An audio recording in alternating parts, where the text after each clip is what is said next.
Welcome, everyone, to the Real News Network. My name is Maximilian Alvarez. I'm the editor-in-chief here at the Real News, and it's so great to have you all with us. And I'm Teddy Ostro, a labor journalist and host of the Upsurge podcast in partnership with In These Times and the Real News Network. For the past 7 months, the eyes of labor have been squarely fixed on UPS.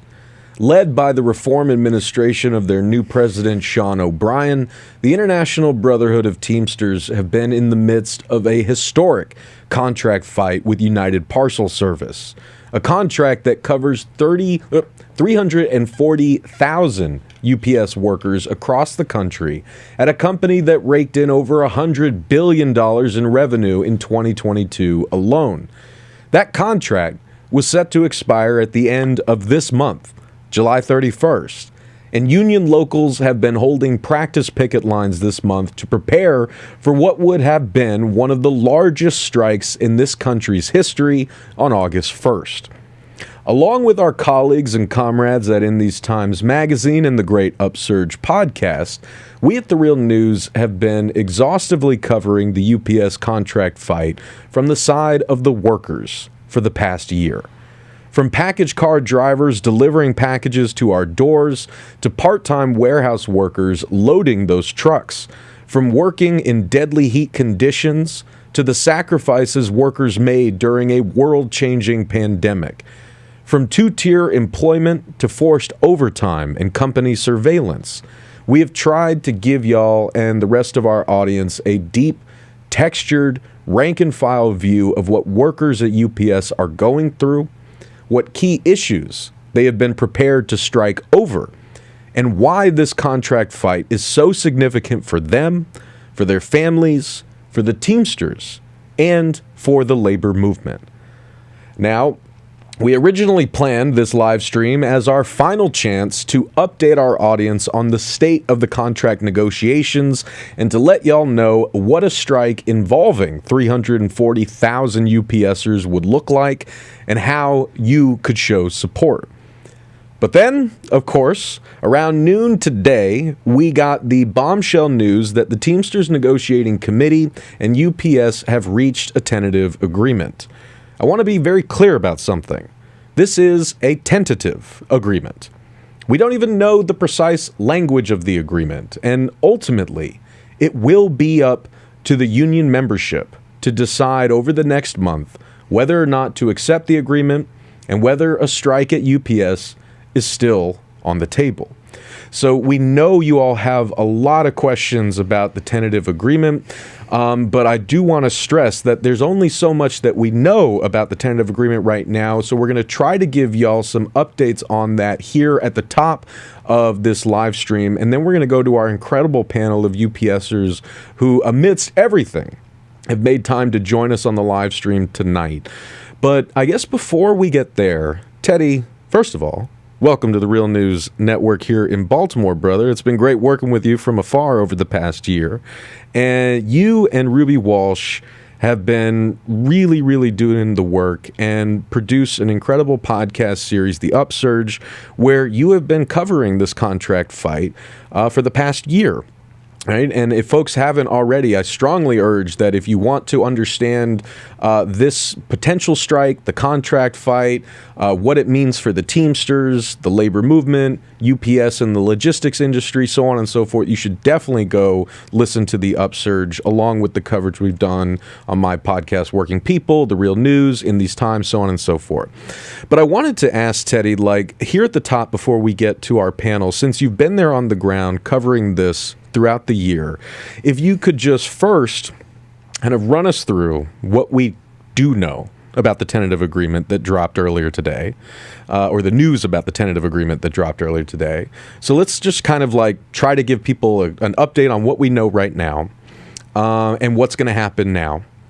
But I also wanted to ask if you could just take a couple minutes to sort of talk about like frame this conversation for us. Like, what have you learned covering this contract fight about UPS, the Teamsters, and where this contract fight sits in the broader labor movement? Right. Well, thanks for having me on, Max. Pleasure. It's been great working with you guys in these times. But Yeah, well, it's been whirlwind today, I'm sure, for our panelists as well, for us. Hopped on the train to Baltimore here, and the news dropped of this tentative agreement. And right, we have the highlights right now, just to start with that. We don't have the contract language. We're going to have to wait for that. But what we're looking at is contract negotiations restarted today after a 3-week hiatus. They broke down on July 5th, specifically on part-time wages, part-timers comprising roughly about 60% of the workforce. So what do we know now? A ton of these issues that UPSers have been dealing with for a long time, not just the past year, not just the past 5, but many, such as forced overtime, dealing with extreme heat, dealing with lackluster wages, right? Some of these have been addressed up to that point, but really we were waiting on these economic items. Now we have some of the details. General wage increases we've seen. It's going to be $7.50 over the course of this 5-year contract. Specifically for part-timers, we're seeing that they're going to be bumped up from their starting wage of $16.20 right now. It was $15.50 recently, up to 21. We're also going to see what are called catch-up raises or longevity raises for part-timers who have been at the company a long time and haven't been adequately rewarded for what they have offered. So we've also heard a little bit of news about the personal vehicle drivers. These are the gig workers at UPS that have been a big part of the conversation for the past 5 years and even longer. It looks like those are going to be limited. Part-timers are going to get priority for getting those jobs. So they're not completely gone, just a note. But that's just like some of the basics. To lean back for a second and look over the past year, we're seeing a lot of coverage of this right now in mainstream media and leading up to it. And we're seeing words like, a looming strike, all of the economic damage that's going to be done of this potential strike, which still may happen, right? But at the Upsurge, something that we learned from places like The Real News, which has been covering the railroad workers last year, we saw the same language of emphasizing people as consumers and the damage that could be done by labor action. Well, we actually wanted to look at it at a different light. We wanted to cover it from UPSers' angle, from the Teamsters' angle, from the angle of the working class. And that's why this is such an exciting live stream today, right? Because we're having UPSers on today to talk about this really historic moment rather than a supply chain management analyst, right? Rather than the CEO of Bank of America? Yeah, right. I'm excited to talk to these folks, and I've been talking to them for like 10 months, me and Ruby Walsh and I, my co-producer. We've been trying to unpeel this onion that is incredibly important, right? This UPS contract campaign. It's important for UPSers who have been shafted for decades upon decades, not seeing their children in the morning or at night because they're dealing with forced overtime, dealing with death and heat stroke, other extreme weather, right? Lackluster wages, such that, we have tons and tons of people who are literally in poverty, have to have multiple jobs, live in their cars, live in shelters, dealing with also the deterioration of these very good jobs often, turning them into gig work, harassment, and the 2-tier of drivers, which is, we're dealing with tiers across the economy, right? So this is important for UPSers, but those are all issues, right, that are important for the broader labor movement, for the broader working class. And so this fight of 340,000 people, because they're people, they're workers, definitionally in every single zip code in the country, these are issues that if they fight and they win, which they, looking at what the highlights are, some folks may consider that they've already won. This will show the working class, this will show other unions, other workers, that if you fight, if you make a credible strike threat, then you can win. And this is really important for the Teamsters union, which, like many other unions, fell into major complacency over the past 25 years, right? And through the valiant efforts of a reform movement within the union, Teamsters for a Democratic Union, which helped bring democracy to this union in 1989, which helped bring 185,000 UPS workers out on strike in 1997, and which helped change the leadership in 2021 of the Teamsters union, which set up this chance to have an unprecedented contract campaign today. Yeah, this took an incredible amount of organizing, and it's an institutional story of the Teamsters. So that's what we've been trying to cover. This is also a story of the economy, the logistics industry. Over the past few years, we've seen a real boom in e-commerce, and that meant a boom in the work and then the struggles of UPS workers, many of whom have died. So this is an onion that really just you keep peeling back, and I've learned a tremendous amount. I've learned a tremendous amount primarily from UPS workers, from Teamsters, and that's what we've tried to do, right? And so why I'm so excited to talk to these folks. Tony Rosario is on here. I wanted to speak to him in this podcast, hopefully hear about 1997, the last time UPSers went on strike. I want to hear about the Teamsters for a Democratic Union, the reform movement of which he's a part. Many of these folks are a part of on this live stream. I wanted to hear from part-timers like Alby, who's on this stream, to hear about what basically broke down negotiations on July 5th and may still be an important factor to consider when workers decide either to vote this up or vote this down. I wanted to hear about the two-tier driver system whereby, the worker, second generation of drivers are now making less pay and less protections. That appears to be in a TA. It has been abolished. So we'll talk about that, as well as Amazon organizing, because it was always the goal to win a kick-ass UPS contract and then parlay that into organizing Amazon, which is a threat to the working class. So we've got a great lineup, and yeah, I'm excited to talk to them because I've been talking to the UPSers, Teamsters for 10 months. You have as well, and we're learning a lot. Yeah, man. I mean, there's a lot to unpack here, and we've got a killer panel, and so we're gonna stop teasing you guys with them. We're gonna go to that panel in just 1 second. But I guess to sort of just quickly recap what Teddy said, because there was a lot of great stuff there, and we will post for folks who are watching this live in the live chat. There are some resources like a guide that was put out by TDU, just sort of breaking down what we know of the current updates from the tentative agreement, with a little more specifics on, say, the questions of pay that Teddy mentioned and that I know some of y'all are asking. But that raise for part-timers to $21 an hour, that is effective immediately upon ratification, correct? Yes. So basically, there's an immediate raise across the board of $275, and that, some of these workers are making $16.20, so $275 plus $16.20 doesn't amount to $21. Those folks who are making below will immediately go to $21. Yeah, and I just want to emphasize, there's a lot of reactions. This is the first, it's been hours since these just highlights came out, not contract language. There are folks who are tentatively optimistic about this tentative agreement, and there are folks who are outwardly disappointed and already maybe have decided they want to vote no. We don't know which of those opinions are going to boil to the top come August 3rd, when voting will start on this tentative agreement. It will end on August 22nd. What will happen going forward right now is basically representatives from the 176 UPS locals across the country. They will decide, they'll review the tentative agreement, and they will either recommend it or not to their membership, at which point this voting system will start. Got it. Good. So that was the last kind of thing I wanted to emphasize for people, is that there's a process that's going to play out here over the next month.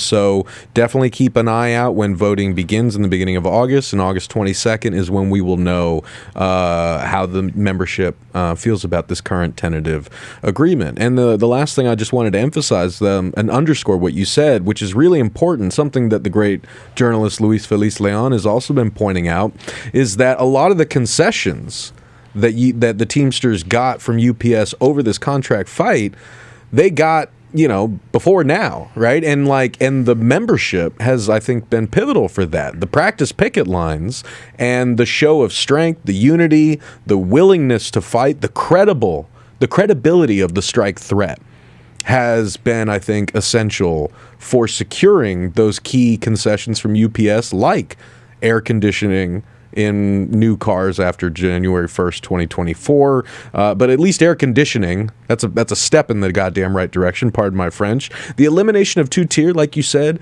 on the driver's side, that is huge because so many of the strikes that we have seen from workers and unions in recent years has been focused on the two-tier or multi-tier system when what we're essentially talking about is unequal pay for equal work, right? And so if the Teamsters have really fired back a, critical shot against corporate America on the question of tiers, there's going to be a lot of folks at other shops in other industries who see that as, I think, the rallying cry that it is open season on two-tier and we need to go for the jugular on that.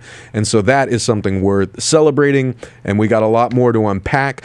But just to give you guys a sense of, again, like what was in the back of the minds of UPS executives at the bargaining table, what they were thinking of and what they were seeing from the rank and file around the country. We actually compiled a little a montage here of some videos from practice picket lines around the country, and this is thanks to Teddy and Natty at In These Times. Thank you both for putting that together for us. So, Dave, back in the Real News studios, I wonder if we can cue up that montage of practice picket lines just to give people a sense of the energy that we've been feeling from the rank and file over the past month as we've been creeping closer towards the expiration of the current contract. August 1! August 1! August 1! When you're a part-timer, you're required to work 8, 9, 10 hours a day on top of most part-timers have to carry 2 jobs to make a living. A stronger contract would mean just a better life, be able to spend more quality time with my family and not trying to stack a lot of hours just to make ends meet. Who got the power? We got the power! Who got the power? We have your back. We have your back. And we say we mean the city has your back, this country has your back, everyday people have your back, because you're not just fighting for yourselves. You are fighting to raise the standard for all working people in this country. That's what this fight is about. We are practice picketing right now to send a message to the company. And that message is simple. Who are we? We are the Teamsters, strongest labor union in the country. What do we want? We want a fair contract that rewards its members for its sweat equity and the billions of dollars that it made this country. If we don't get it, well, we're going to be forced to do what we've done before, and that's shut this place down. I know some guys that are 30 years old. Their knees are going. $13 billion this company made last year, and they want to cry poverty. We showed up every day.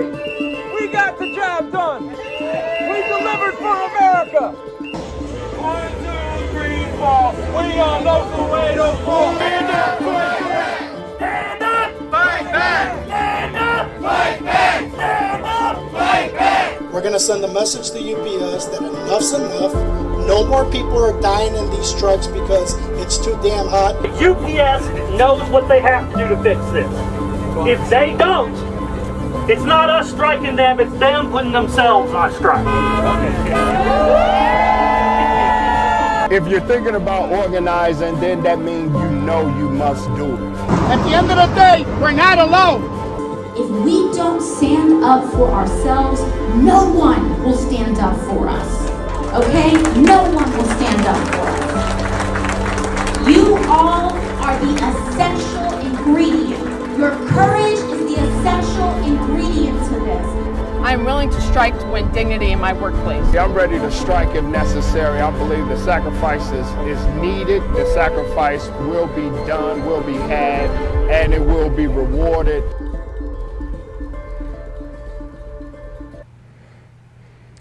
All right, I'm fired up. So let's get to our incredible panel, right? And again, just thank you all so much for making time to join us today on this live stream amidst all that's going on right now. I'm sure your phones are blowing up. There's a lot going on, so we really, really appreciate you making time for this.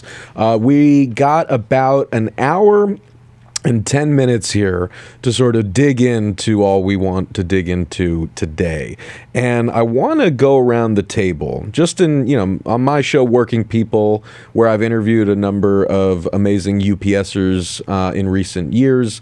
We get to take our time and get to know more about each person, how they came to be the people they are, do the work that they do, so on and so forth. So I want to see if we can do like a kind of condensed version of that to introduce y'all to our great audience here. So I want to go around. I'm going to start with Tony, and we'll go to Alby, Richard, and Patrick. I want to ask if you could introduce yourself to our Real News viewers and listeners. And if you could just, maybe give like just some of your kind of, gut impressions or reactions to the TA. Again, I don't want to ask anyone to talk about anything that, or speculate on anything when we don't have the details on, but what your impressions are of the news that we have as of today.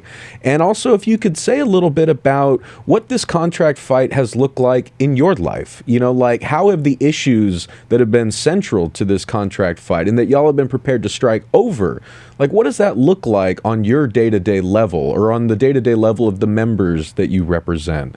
So Tony, why don't we start with you? Introduce yourself, give us your first impressions of the TA, and tell us a little bit more about what the past year has really looked like through your eyes.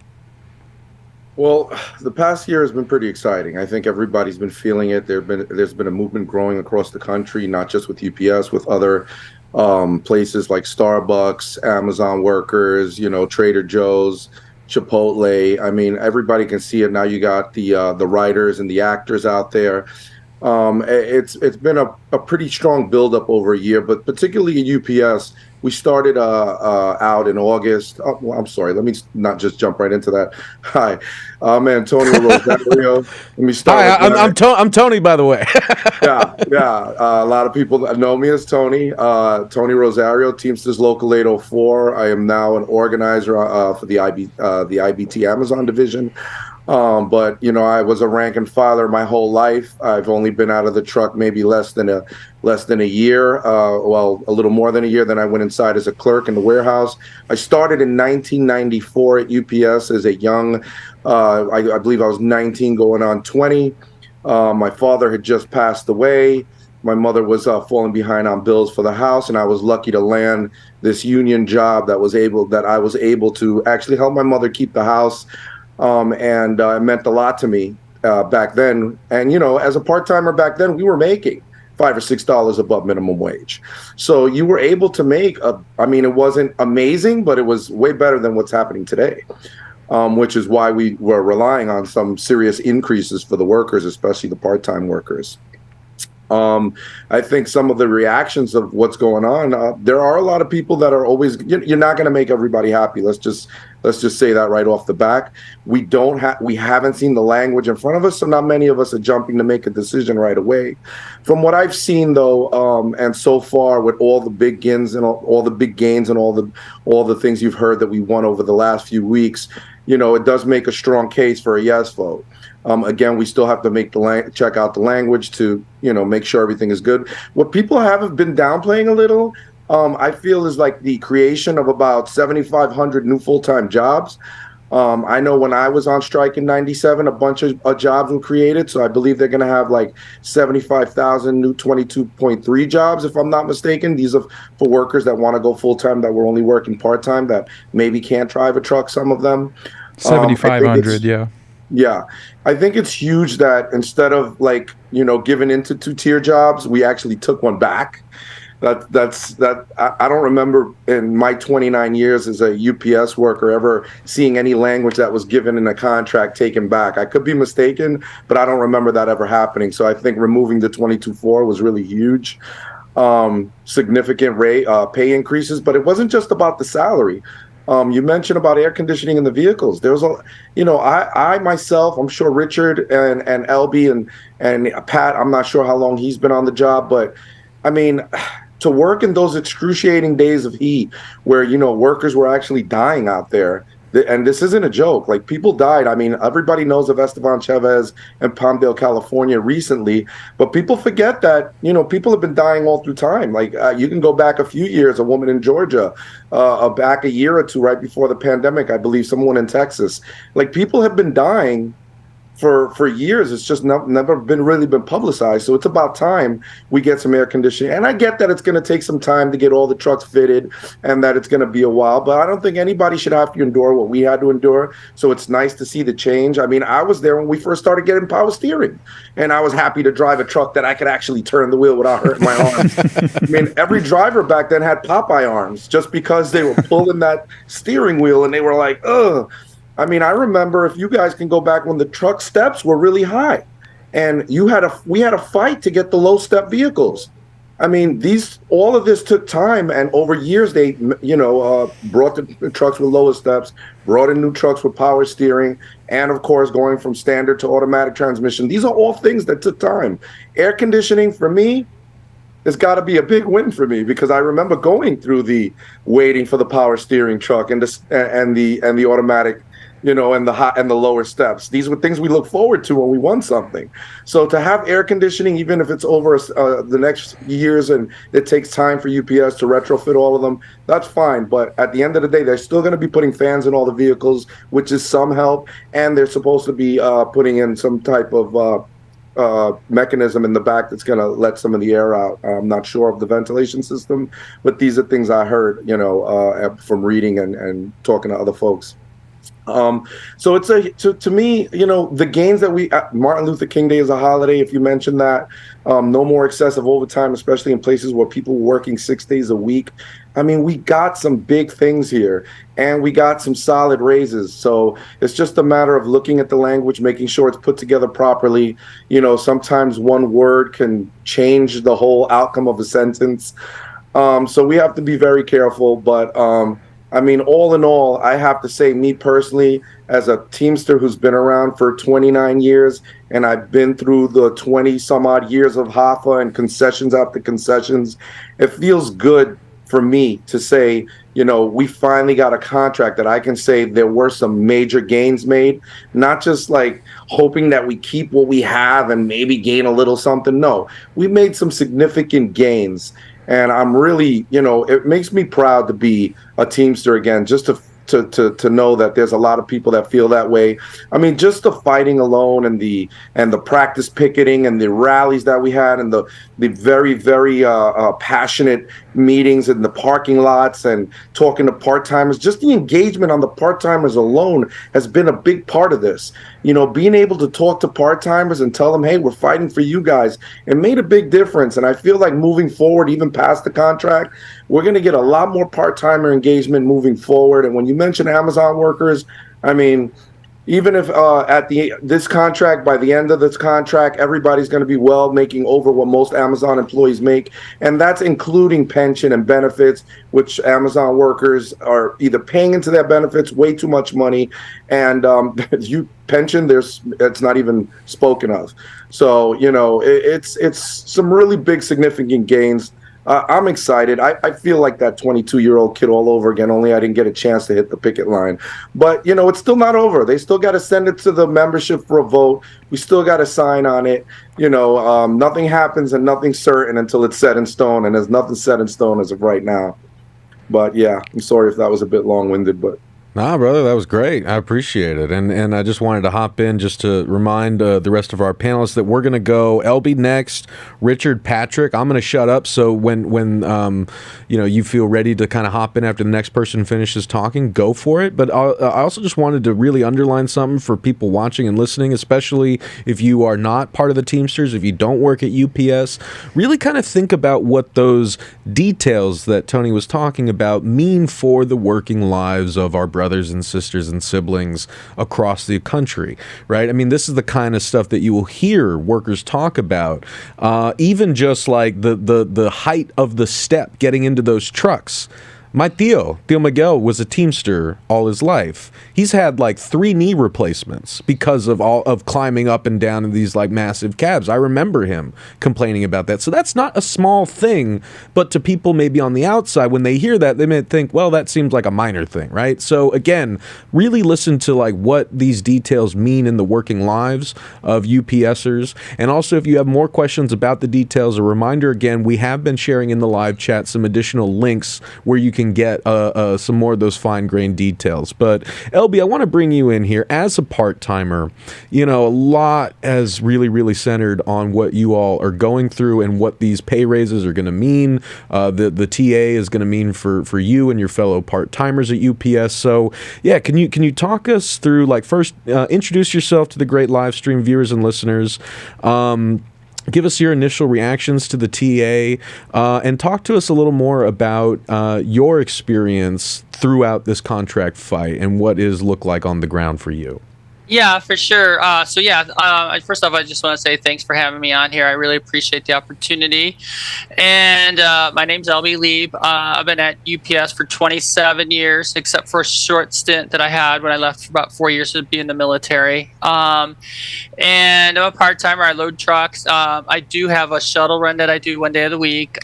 It's kind of funny when you were talking about your uncle, you know, about the knee injury. Well, I shouldn't say funny, but the knee injuries. But I remember at one point in time, it was like UPS hardly argued with you if you said, I had a hernia, I've had how many injuries at UPS, stitches in my head and stuff, and like they would just, oh yeah, okay, yeah, we know, you know, because they understood how difficult it was and the injuries that could occur there. Now they're a little bit more stringent about it because it's money out the door for them. So, but anyhow, so yeah, I've been loading trucks, like I said, about 27 years. I started up in Illinois, near Chicago, and then I transferred down to Bloomington, Indiana, and I've been down here since then. And that was in 2000. So, let's see.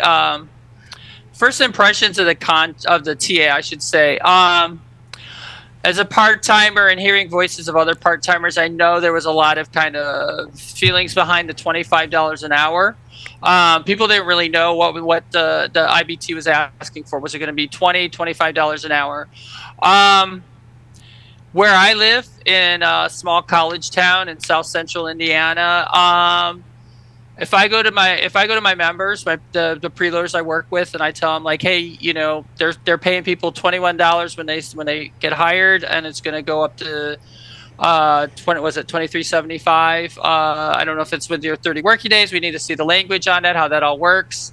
The devil's in the details. I know that they're going to be fairly impressed. I think that it might be something that would make employees, or at least part-timers, kind of willing to stick it out.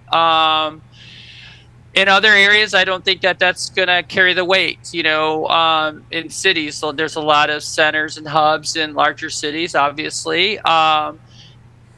$23.75, is that going to cut it for some folks? I don't know. You know, possibly an avenue looking at the 22-3 jobs, which are inside combo jobs, because a lot of people might not want to go into driving. Those might be something that might, if part-timers see that as an avenue, that might be something that they would consider a positive. It depends. A lot of people, some people are part-timers because that's all there is, and there's other people that are part-timers because that works for them. And you know, the situation they end up in, though, is that they're trying to do that part-time job because of the benefits, and maybe they have children at home that they have to care for or something, and making it at that the wages that we've had currently don't quite cut it. So that's been kind of an issue. That's why that $25 an hour, I think a lot of people were kind of holding on to. And we talked about kind of Amazon, organizing Amazon, coming in and saying like, hey, you know, Teamsters got this for our part-timers, which are the closest proximity of in-house warehouse workers in relationship to Amazon warehouse workers that the Teamsters kind of have, I think. I think that would have been a huge win. So what we got, you know, if in 30 working days, you end up at $23.75, and that by the end of the contract, you're over $25 an hour, I think is a good thing. I think a lot of folks were looking at this as like a very pivotal moment and that we should get all that we want right now. If you look back it up, like kind of what Antonio was saying, you know, like kind of incremental, right? Then this is significant, I think. I would like to see the TA before I came off as far as, you know, would I vote yes or no on it, of course. There is issues, of course. It's not just economics, conditions in the building, so it's not just the trucks. Fans and environmental controls inside the buildings when it gets hot. That would be nice, making sure that there's a consistency from facility to facility in that regards. Also, part-timer, long-term part-timer pensions, right? Yes, it's great to get those high wages for the people that are just starting out. For me, like I said, I've been 27 years. I tell people if I could afford it, I would retire right now. I'm kind of looking to see, like, if I retire at 30 years, I'll get $2,000 a month, which, depending on where you live, that's after 30 years of employment. Should it be more, considering the hours that I've put in? A lot of times, part-timers are working 6 days a week. So those are some of my issues. Also, I think a big one I haven't really seen about is grievances, especially, we know with the full-time drivers, the 9-5s. Our center had a plethora of 9-5 grievances, which are having a limit to their day, not being that excessive overtime, right? And it takes a long time to process those. I would like to see penalties for timeliness and grievance resolution. I didn't see any language in that regard. And this is all grievances, of course, because we need to be able to enforce this contract. And if we're kind of filing the grievances and doing that part, how do we get the company to the table to resolve them, right? So those are the types of things that I see. So, but overall, I feel positive about it. I mean, it is a huge thing from where we were. By the end of this contract, like for me, I'd be close to $40 an hour. I make $33.29 an hour right now. I've taken a long time to get there, though. And if I wasn't a disabled veteran, I don't know if I could make it on just that wage alone. So so those are kind of the issues out there. Hopefully that kind of gives people information about part-timer issues. And I'm seeing a lot of folks, part-time folks that aren't, like I said, aren't keen on this because of that 25, and then some other issues, catch-up raises and stuff for long-term part-timers. So I don't know. We'll see how it hashes out when the language comes out. I'll see what my local says as far as their recommendation, and then we'll go from there. So anyhow, that's all I got. Thanks. Oh, yeah. Thank you so much, Alby. Richard, let's go to you. Well, again, thanks for having me on. I appreciate the opportunity. So my name is Richard Hooker, Jr. I am the Secretary Treasurer and Principal Officer of Teamsters Local 623 in Philadelphia. When we first saw the TA, you know, it looks, you know, on face value, we do have a lot more than what we had before. But as Tony and Alby mentioned, the devil is in the details. Being in this job that I've been in for the last 4 years, language is so important. There's a difference between shall and up to, have the ability to and will. Those are two different things. One is a uncertainty, one is a certainty. And we have to make sure that there is some certainty in the language, because it's fine and good to have a lot of money. But then if you turn the page and then there's something totally opposite of what you thought you had, that's going to be a problem. I think a lot of us that's been here for some time, we know that we've always heard this is the best contract in history. Then the next contract is the best contract in history, only to find out that it's really the worst contract in history. I'm not saying that this is what this is going to be, but I'm always going to be under the impression, since of the pattern of these contracts, to always wait until I open up the whole book and read it to make sure that it's the best contract in history. I've already seen some complaints from part-timers and full-timers. The progression, we don't know if the progression has increased or has it decreased. We don't know anything about the pensions. It's a lot of things we don't know. And these things that we don't know are very important to our members and their families. So I'm looking forward to getting that information so we can have a better understanding of the TA.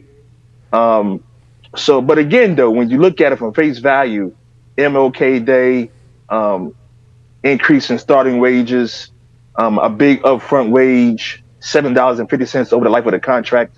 I don't think I've ever seen that since I've been here. I've been here for 24 years. I haven't seen a wage increase that large over that period of time. So that is a good thing. But also, again, I'm always going to lean to the language, especially in this job. Language means, and I'm going to say this, and I hope I don't make people upset, but in my line of work, the language means more than the money. It's just that simple. The company will always try to manipulate the gray areas to on their side. So it doesn't matter how much money you make or how much money you have an hour. If that language is jacked up, then it doesn't matter what your check says. So we're looking to find out the language. I'm really concerned about what we don't know. I'm good that we got some good improvements, but I am very concerned of what we don't know because our members have a lot of questions. And like you said, throughout this program, we know your phone's been blowing up, man. It hasn't stopped. Text messages, phone calls, DMs. Hooker, what's up with the progression? What's up with the pension? We didn't hear anything. What's up with the health care? A lot of people have a lot of concerns, and hopefully it will be addressed. And I think they said the 31st, I believe I read that the 31st, they're going to start putting the language out. So again, reach out to your local, stay on top of your local, man. Keep bugging your BAs to get that information to you, because it is very important that we find out the end language. Because again, I'm going to say it again before we turn it over to Patrick. And I don't mean no harm, but the language is more important than the money. Please understand that. It is very important, right? UPS can't manipulate how much you get paid an hour, but they can manipulate that language if it's not ironclad. So that's my take on it. So turn it over back to Teddy. I'll pass it on to Patrick. Thanks, Richard. Thanks, guys. Yeah, I'd like to thank Teddy and Max for the opportunity for being here as well. My name is Patrick Leonard. I am a 22-4 UPS driver. I actually was pulled out for the summer as a field rep for my local 251 in Providence, Rhode Island. One of our business agents is on the National Negotiating Committee, and I am also an Amazon organizer, which is, the next big fight that's ahead of us. I think I agree in a lot of ways with my other panelists here, and in the fact that, face value, this contract looks pretty great. There's a lot of gains in a lot of areas. The TAs came out non-economically quite some time ago, and we did see a lot of gains there as well. And everybody was, anticipating, the wages to be a pretty big fight, which it was. And I think a lot of people as well thought it was going to come down to the 11th hour, and we were surprised that they came to an agreement today, kind of so quickly in the morning. But as my experience as a 22-4, I am what in my local everybody calls a COVID baby or a COVID kid. The experience has been,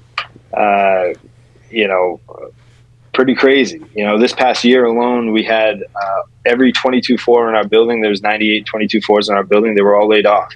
They were on a soft layoff, and as a combo driver, we had the option to work inside the building. And for the COVID babies like myself, not having part-time experience before going on the road, it was eye-opening for a lot of us to see what the part-timers actually went through, to actually do the job that the part-timers do day in, day out, experience their shifts, their split shifts, working in the morning, then coming back in the afternoon, or working in the afternoon and coming back in the evening or overnight, and understanding, the hardships in that and the lack of quality of life for a lot of the part-timers because of the crazy schedule that they do work.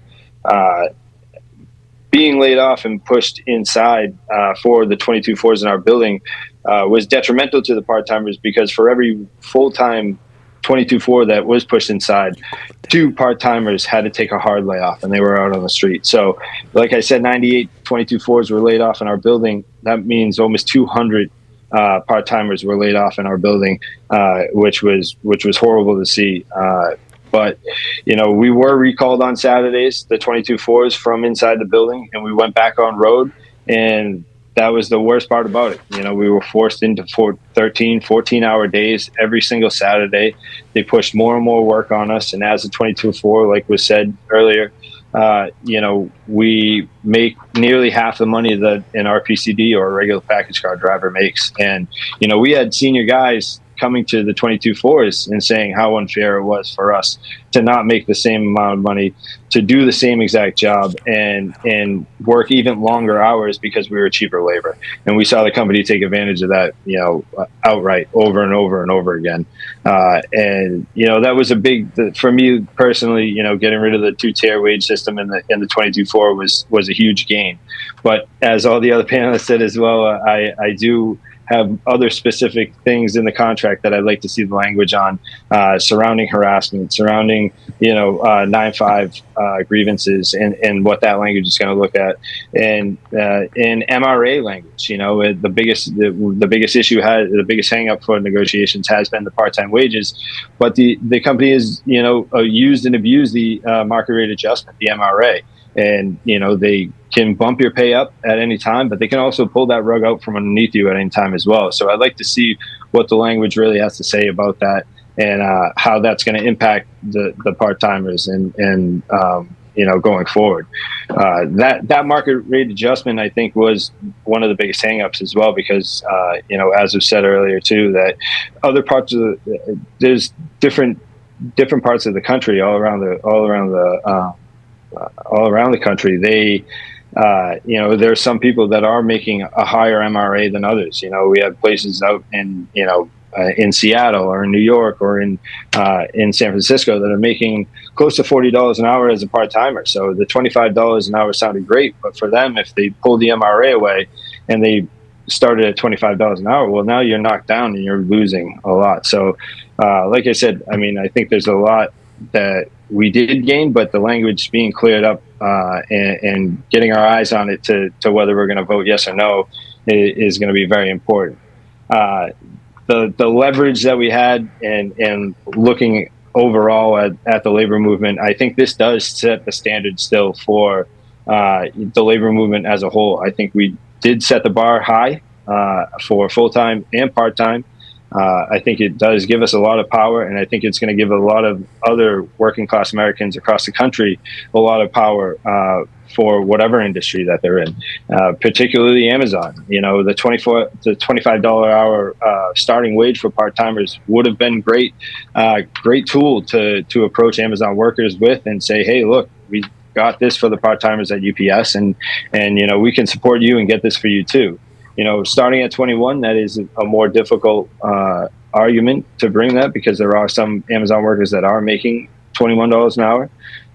But there are other gains in this contract that we can use to organize Amazon as well. And I think that is, you know, the biggest thing. Again, going back to the language, is getting our eyes on the language and seeing where we really did make the truest gains, and utilize those to organize Amazon. That's the next biggest fight. You know, we were anticipating one of the largest you know, labor strikes in U.S. history with UPS, and everybody was anticipating, and we were all ready. We stood in solidarity together, and even though the company tried to divide us, you know, full-timers against part-timers and 22-4s against full-timers, and, you know, there was plenty of propaganda out there, but we stood in solidarity together, and you know, look at the result. You know, we got a deal before the deadline, and I think that was the goal for everybody.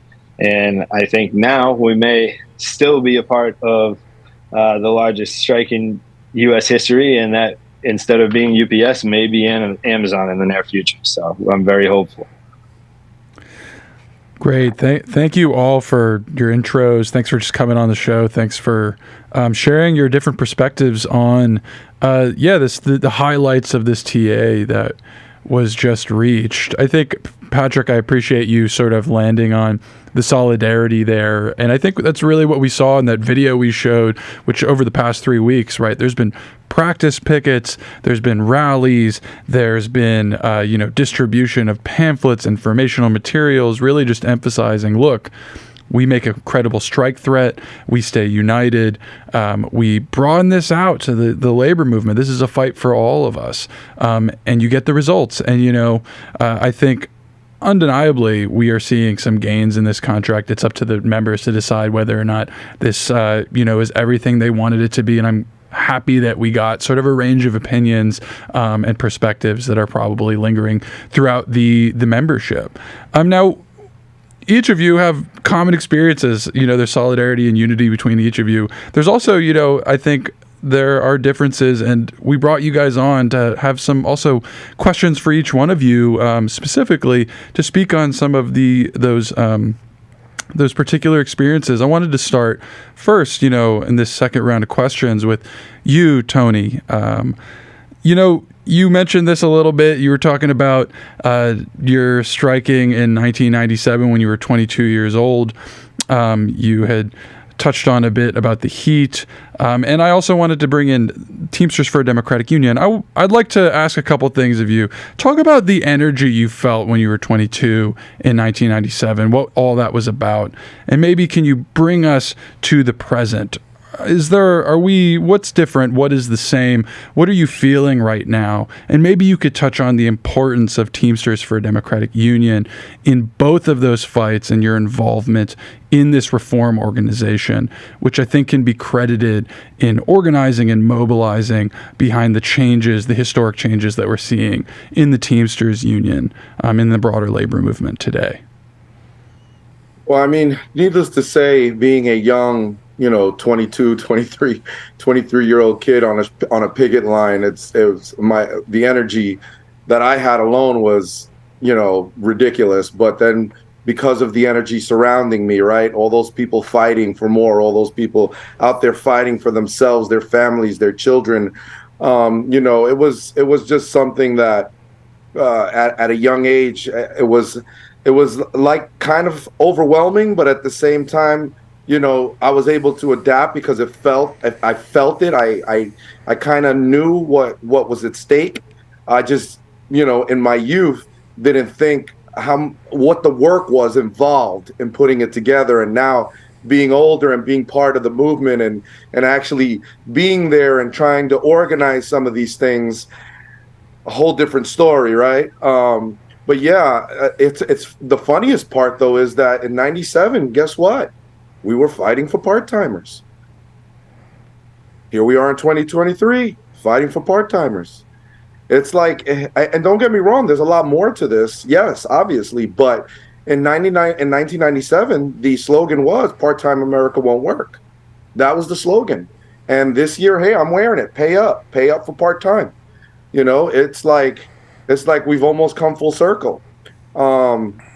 But what the good part about it is, with the help of TDU back then, and I wasn't a member of TDU back then, but I had obviously heard of them through the building when people were talking about getting this, this President Ron Carey elected, who, as you can see on the back of the wall here, this is from the old 804 Union Hall, home of Ron Carey. He was a great man, and he fought for the workers, and he got elected, I believe it was in 1991, and it was the first time we've ever had a democratically elected international president. I mean, some of those that have been following the UAW would know that just happened for them. Believe it or not, in those days of the 80s and the 70s, these people were just chosen. It was the good old boys club. Who's next? Hey, let's talk to this guy. He's getting ready to go up. Put him in there. No, not anymore. We have an election. It's going to happen. And though it took almost, I believe the organization started around 76, if I'm not mistaken, and it took till almost 91. So you figure, if you do the math, you're talking about a little over 20 years to get a democratically elected international officer. But it took a lot of work. And just like it did this time, we were on the hop for what, 20-something years when I joined TDU. It was 2016 during the first attempt at us running for office in the International, and we lost, by 6,000 votes. A lot of it due to Canada and some of the West Coast, but that's what happened.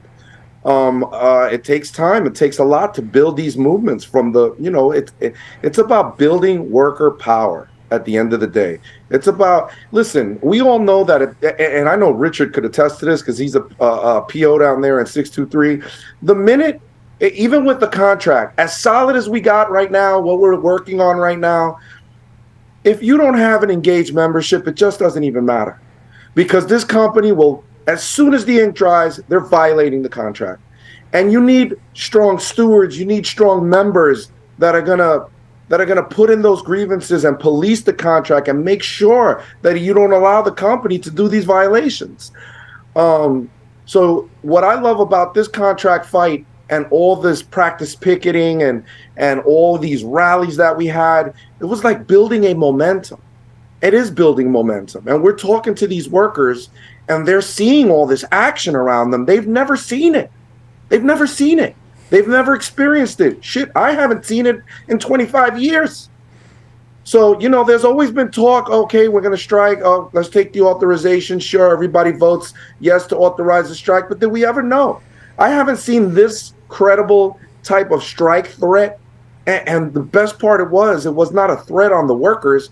Like, I felt like in the past, even when we struck in 97, it was like, we were worried we were going to go on strike, but the threat was we were striking. It's like, oh my God, are we going to get our jobs? Who's going to take our work? There was all this anxiety, all this not knowing. This threat was on UPS and UPS alone. It was on them. Everybody knew it was on them. If we struck, it's because they struck themselves, because people are tired of the bullshit. So it was nice to put that back on them instead of it being the threat against us. If we strike, what's the threat, So that felt good. Things in 97, there wasn't no social media back then, right? People didn't have phones in their pockets.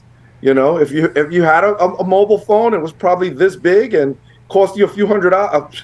Well, nowadays phones are all over $1,000, but I mean, back then we're talking big money, right? And we had a lot of community support. We had a lot of blue collar support from the blue collar workers.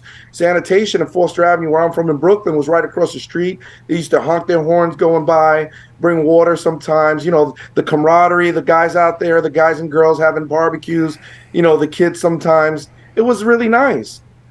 And we got, like I said, some communities, some organizations. This one, I mean, just the practice pickets alone, there were armies out in front of those buildings. Okay, I mean, and I have to thank a lot of these organizations that came out in support, like DSA, Align, Make the Road, PSL. I mean, there was a lot of organizations that just came out. I mean, kids from Hunter College came down to Brooklyn from the CUNY labor school system. I mean, the amount of support just on our practice pickets, I couldn't even imagine what it would have been like to actually strike this company. I mean, it's not over yet, but just to see that kind of support, and again, the social media visual, right, of all these workers posting from all over the country, chanting, picket signs, playing music, it was like, I felt like I was 22 again, it was just that good of a feeling, yeah, if we're in a different place, especially with technology in 2023. And, I'm super stoked to see what's coming. But if I have to sum it all up, I have to say the difference will be that, we had 185,000 workers back then. We have 340,000 workers now. As it's been mentioned before, that will shut down 6% of the GDP. I think the leverage was there, and it wasn't just leverage. And like Pat mentioned, this fight wasn't just our fight. This wasn't just a fight for UPS workers. This was a fight for all workers. This is a fight for all workers. We're fighting to raise the standards in this industry and hopefully in other industries. The win for us would be a win for the working class, the whole working class, And I've said it once before, a rising tide lifts all boats. We want all those boats to lift up together, and and we're going to keep fighting, and we have to use the momentum. People have to understand, just because the strike is over, I don't want to see anybody putting their foot over there. Oh, we're done, we're good, let's sit back and run. No, now the real work begins. Now it's time to police that contract. It's time to make sure you stop any violation that you see. Like I mentioned, the ink dries, they're violating. So get your members engaged. Use this opportunity of talking to workers on those practice pickets, at the parking lot, in the lunchroom. Continue to talk about how we built this momentum. And the reason we're winning and have all the gains that we've achieved so far is because of the rank and file workers. Yeah, of course, it's due to great leadership, but it was the workers out on those streets. It was the workers out there talking to one another, making sure that we continue to educate one another. Education is key. And we got to keep building off this momentum right in through the strike and past it. Because guess what? In another 5 years, there'll be another one. So let's just keep this momentum going. Let's focus on what's important, winning, yeah, obviously, and all the work that we got to do when we win to continue to make sure our members stay engaged to enforce a good contract. Oh yeah. Well, and we'll kind of circle back to this in the final round and when we kind of zoom out here, but it was already mentioned on the stream. I mean, like, this is not happening in a vacuum, right? Hollywood writers have been on strike since May 2nd. SAG-AFTRA members have now joined them on the picket line. We've got the United Auto Workers engaging in contract negotiations with the Big Three, and they could be on strike in September. There are also other strikes that we cannot forget about that are still going, that we have covered here at The Real News, and that I implore people to continue to support, because they need to win too. If we want the movement to grow, we need to make sure everybody wins. We cannot forget about the striking workers at the Pittsburgh Post-Gazette who have been on strike since October. The Pittsburgh Post-Gazette owners, they want to kill that union. That is what they are doing. They are holding out, doing exactly what the Hollywood execs have said they want to do to the writers. They want to starve them out. They want to hold out long enough until they get demoralized, they quit, or they can ram through a decertification vote.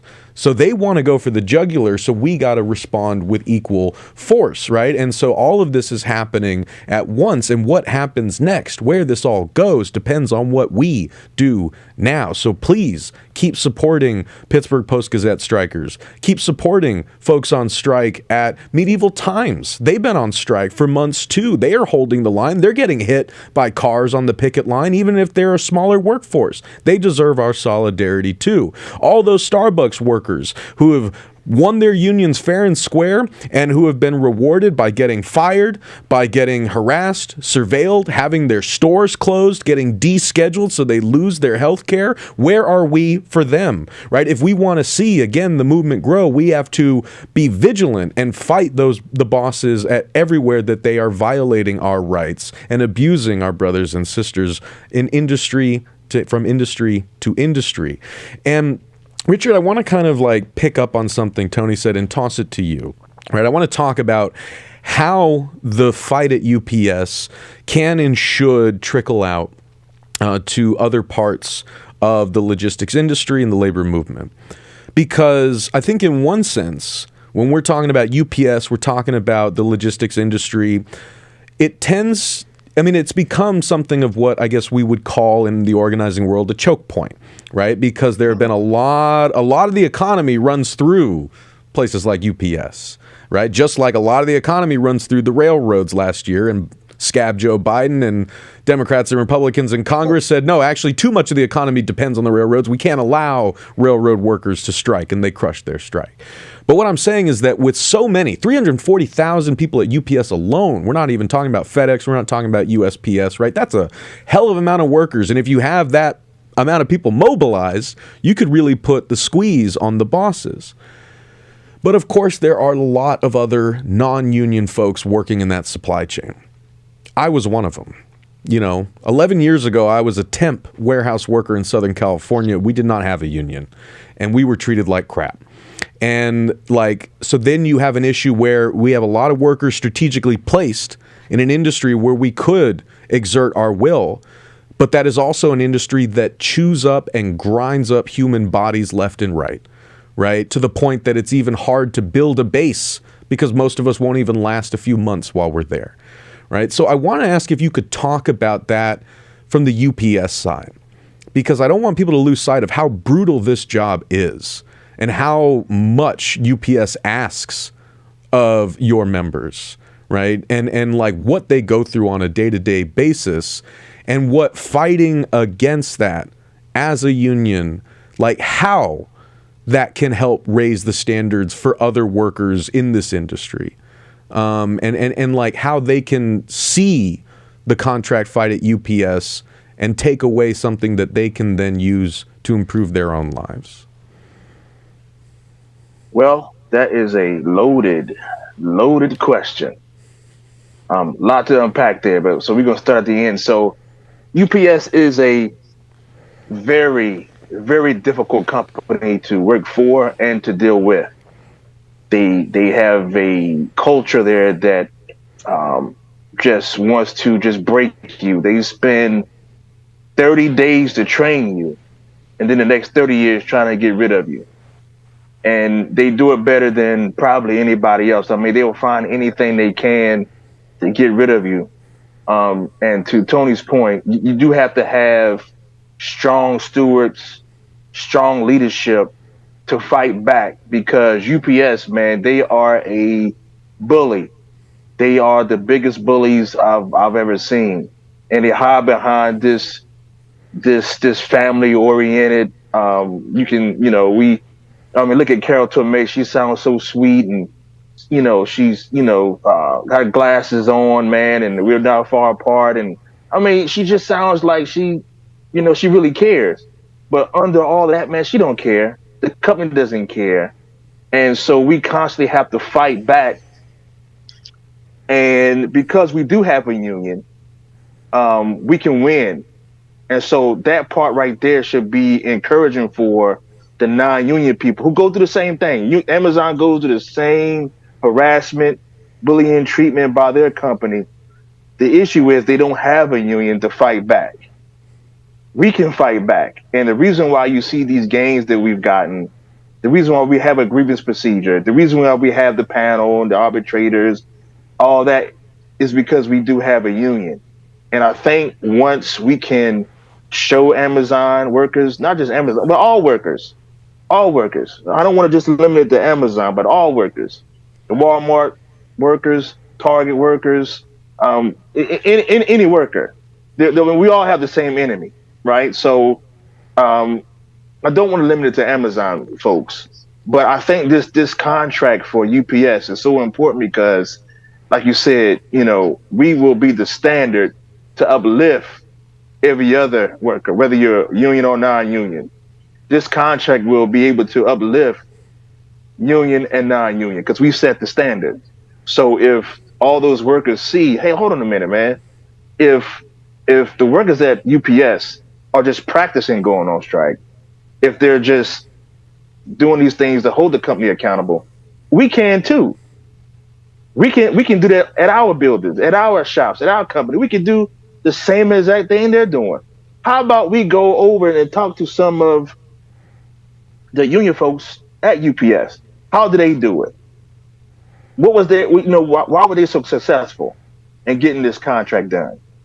What was the blueprint? What was the plan? Because it could be used in other places. So I think this is a big, big moment just for labor in general. Whether you work for a union or not for a union, but in a union, or in a union. I think this is very important. It's kind of hard to describe what this means because this is so huge. You're talking about changing the lives of 340,000 people, their families, their communities, and also what it's going to do for the non-union folks when they see 340,000 people getting better wages, health care, stronger pensions, safety protections at work. What does that mean for them? And hopefully this will be an example of what is possible for them. And I know it's not going to be easy because anytime you're making a step to organize, it's always going to be difficult. There's always going to be fear. But I think if they see this, which I know they will, then that should give them the courage to fight back against their employer. And of course, we'll be there to help as well. I mean, we have the blueprint. We have part-timers, full-timers, drivers, warehouse workers. So everything we got covered, and we can be an example for these other non-union and union facilities. So this will be a great monumentous situation if we can get everybody on the same page. That's the other part. We got to get everybody on the same page, whether you're non-union, union, whatever it is. Everybody got to come together on this issue. It just can't be the Teamsters. It has to be the Teamsters, the AFL, CIO, SCIU, longshoremen, you name it. Everybody has to be together to fight these corporations, because that's the only way we're going to win. Thanks, Richard. Yeah, and speaking of all the solidarity, getting people together, I know there's a big air hub in your local in Philadelphia, and over 3,000 UPS pilots, part of another union. They said, look, we're not going to cross the picket line if UPSers, who are represented by the Teamsters, different union, will go on strike. So we're definitely seeing that. Now, I wanted to bring it back to sort of where you started, the brutality of UPS. I think a lot of folks are starting to understand, especially last summer when it became very visible, people dropping like flies in the extreme heat. We also know our local UPS drivers. So I think that there was beginnings of people starting to understand what UPSers are going through, but not all UPSers, right? People now, especially since contract negotiations broke down over part-timers' wages, part-timers who work inside the warehouse, we are only now just starting to have a broader conversation about the greater solidarity in the union, in particular with 60% of the workforce, part-time warehouse workers. In that warehouse, I've talked to tons of UPSers, had Alby Lieb on the Upsurge podcast to talk about how brutal those conditions are as well. Alby, I want to toss it to you and to discuss, talk about what it's like in that warehouse and the pace, the harassment that you've told me about before, and what it all means that, you may be making as low as $16.20 per hour in the midst of these often brutal conditions.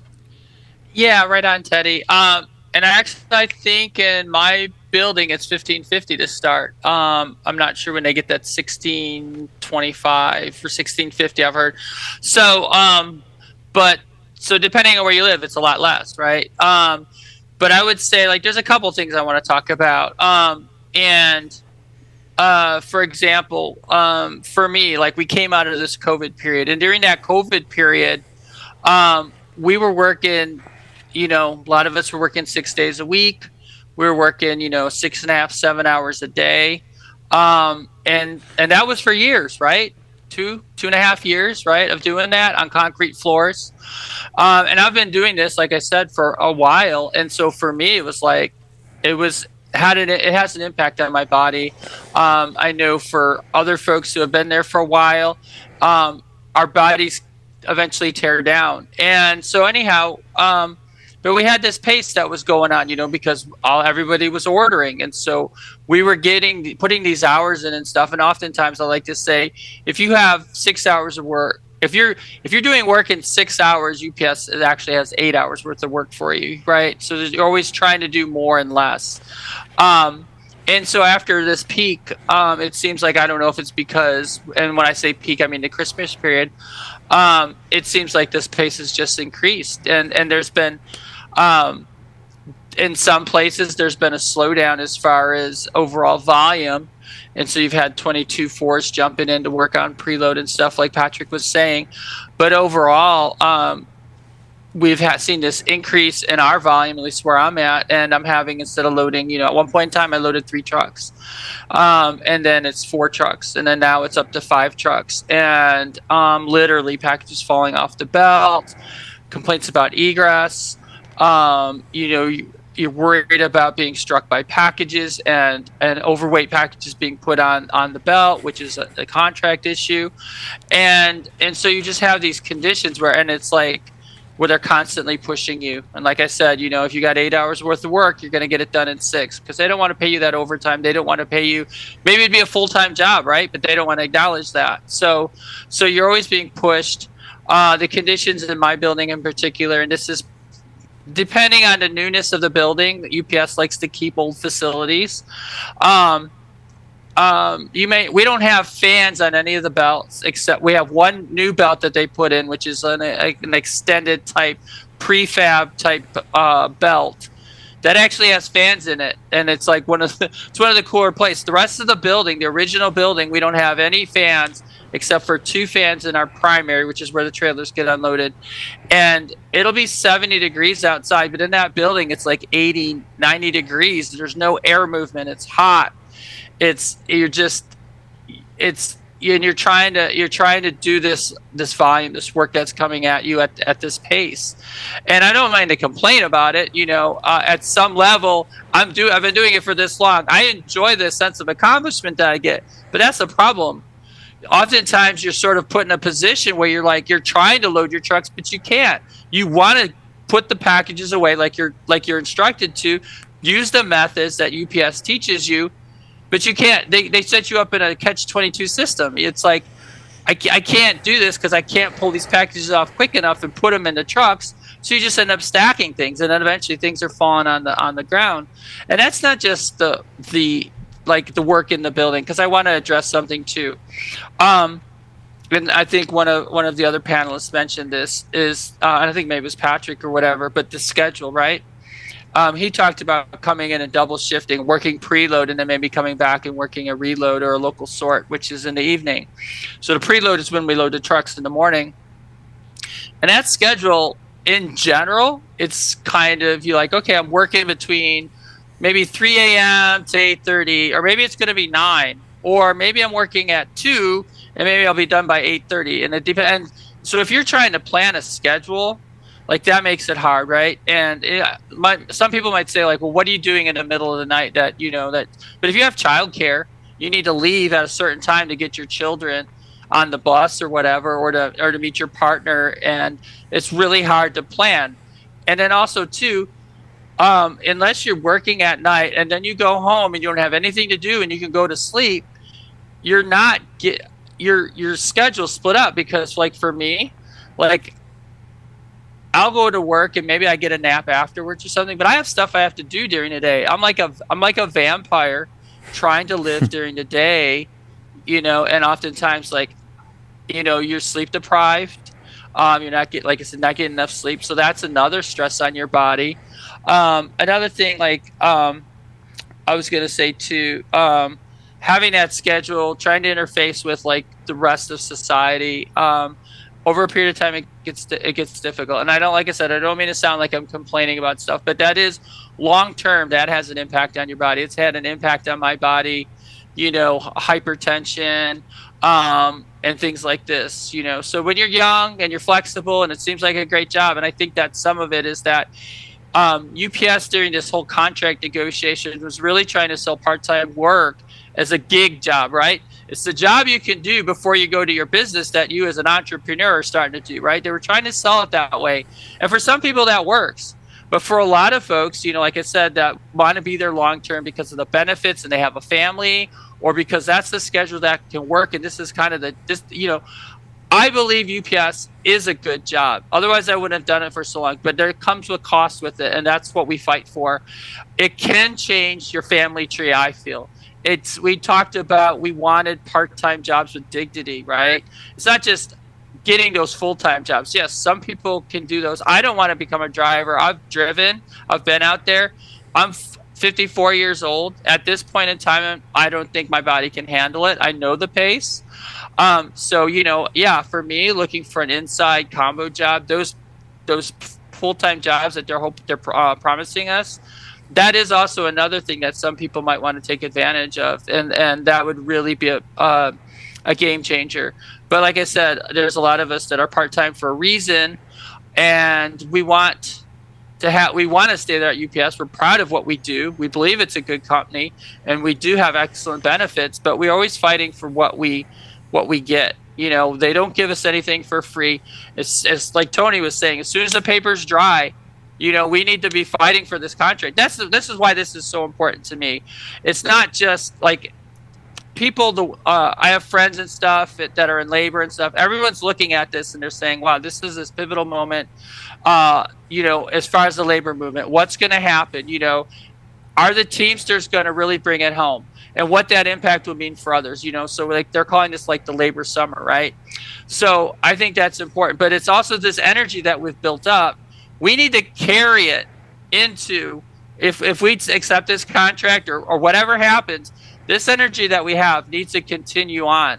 And because if we don't have that energy, if people sit back and say, okay, well, I got mine, you know, we're going to be right back in the same spot, because UPS does not give anything for free, right? If you're going to get $25 an hour, or you know, whatever, they're going to want to pay you the same amount of money and have you do the same work, right? So if you got, you know, they're going to make that 6 hours. They're going to try to get it done in 3.5, right? Because they don't want to pay you any more money. And so that's the stuff that we need to stand up and fight. That's and being aware of the small print in the contract. For example, with this whole different schedules that I've been working with, like the 22/4s, Tuesday through Saturday or Monday through Friday, there's been a loophole with part-timers, right? They all, in my center, they all got moved to Tuesday through Saturday. So Monday's an optional day. It's like nobody's scheduled to work. It's all volunteer, right? And so if they come and work, and my argument would have been that would have been their first day of work. And then if they worked their Saturday shift, that'd be a 6-day work at overtime, right? Every 6 days paid at overtime.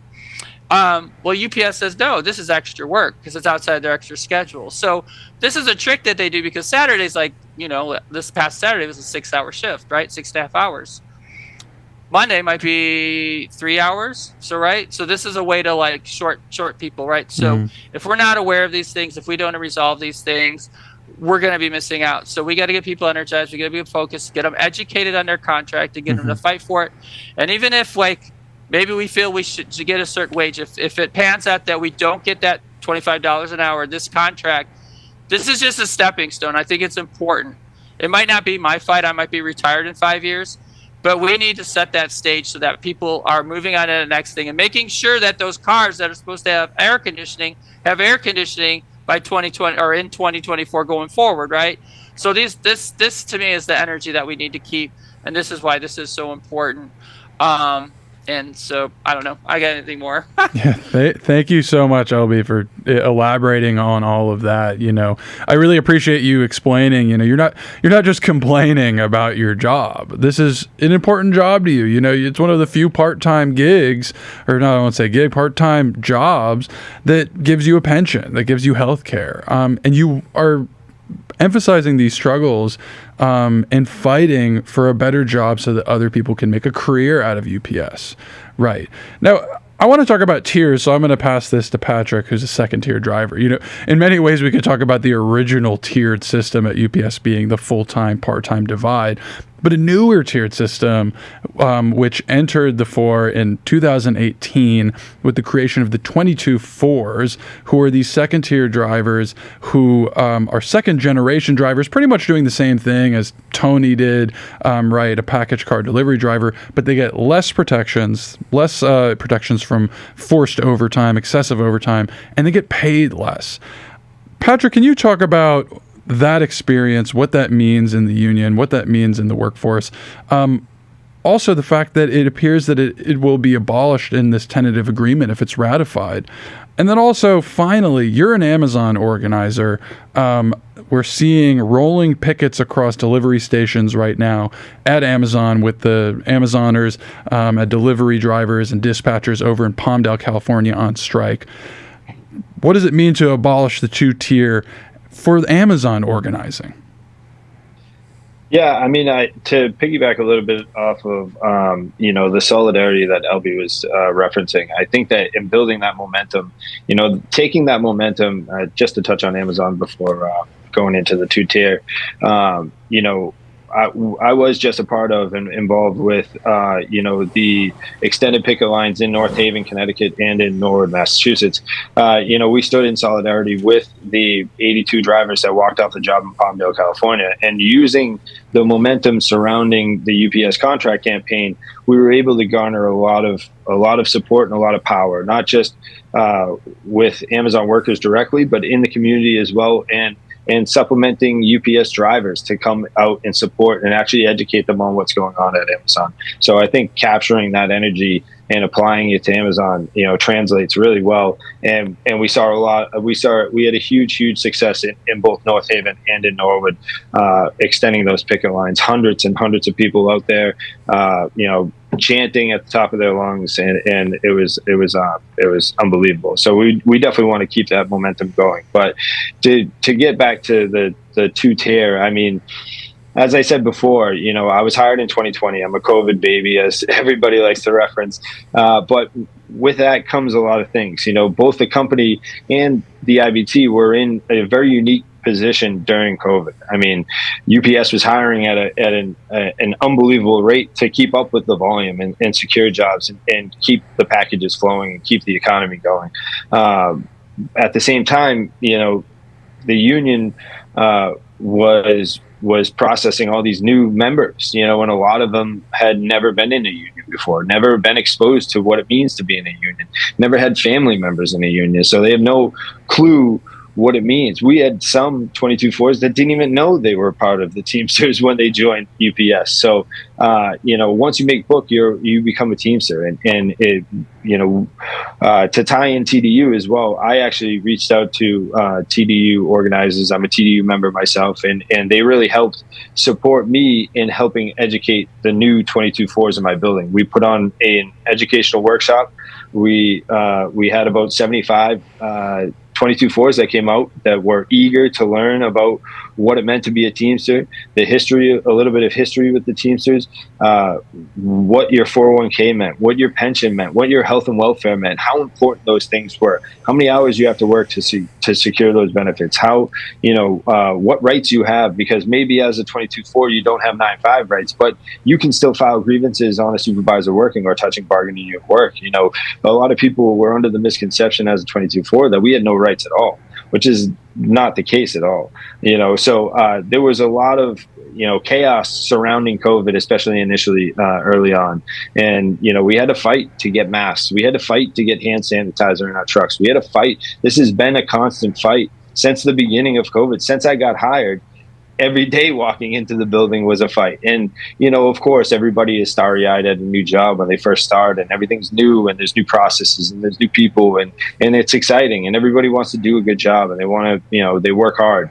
But, working hard and being taken advantage of are two separate entities, and this company loves to take advantage of their employees. And the original design of the 22-4 classification was a combo job. Yes, it was to supplement overtime, to alleviate overtime for the RPCDs. It was also to, be a combo driver where you could, if they didn't have work for you as a driver, you could work inside. However, because everything surrounding COVID was so chaotic, they never properly utilized the classification of the 22-4, and they just threw drivers out with little to some no training at all out on the road. You were given your 5s and 10s and kind of hope you know them. 5s and 10s are your 5 seeing habits, and your those are your methods and your procedures that UPS wants you to follow to be safe on the road.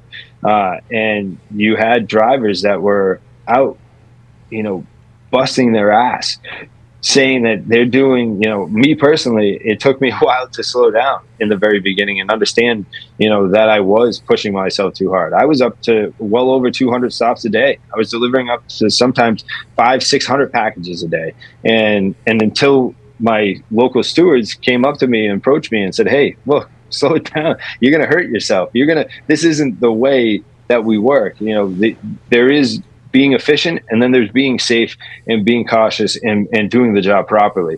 And, that really had to get drilled into me. And I wasn't alone. There was a lot of other 22-4s that were abused in that way. And my eyes didn't really open until, I did go out to the TDU National Convention, and I was educated, and I networked, and I talked and heard everybody else's stories and how crazy COVID was for everybody, not just 22-4s, so it gave me a very unique perspective. But, understanding the fact that, the full-time package car drivers make nearly double the amount.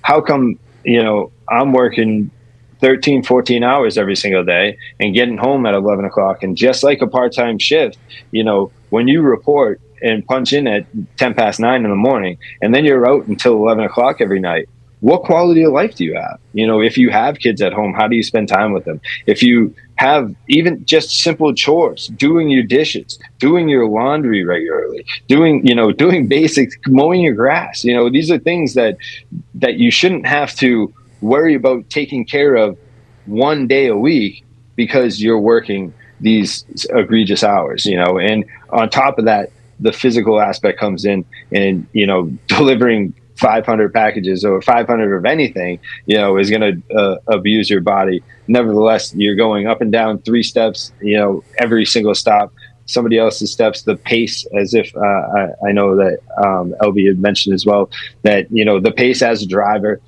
the harassment plays a role in that as well, because we have supervisors that will call you on road and say, hey, what's taking you so long? Why did you sit in this position for 1 minute? It was a constant battle, like I said, every single day to really open a lot of people's eyes, especially the 22-4s. Our educational workshop was super successful because we did help the new 22-4s open their eyes and understand that, they are being taken advantage of. And that these are the processes that the steps the union takes, that we can mitigate the harassment. We can mitigate, the pace, and, we can work safely and get home safely, and, really, control the narrative and control our jobs at UPS as a whole. That education for the 22-4s was hugely important to me personally, because I felt very lost and uneducated when I first came into the job. And I was very fortunate that, like I said, I had 2 stewards that kind of took me under their wing and educated me. And I got to a point where I was abusing myself every single day for my first, 6, almost 8 months, working at a pace that was not sustainable. I was bound to get injured or get hurt myself. And I really looked at it like, well, what can I do? Because there has to be more than, delivering cardboard every day. And that's when I did get involved. I started going to monthly meetings. I started, asking questions of can I get a copy of the contract? Can I read it? Can I educate myself, and in turn educate everybody else?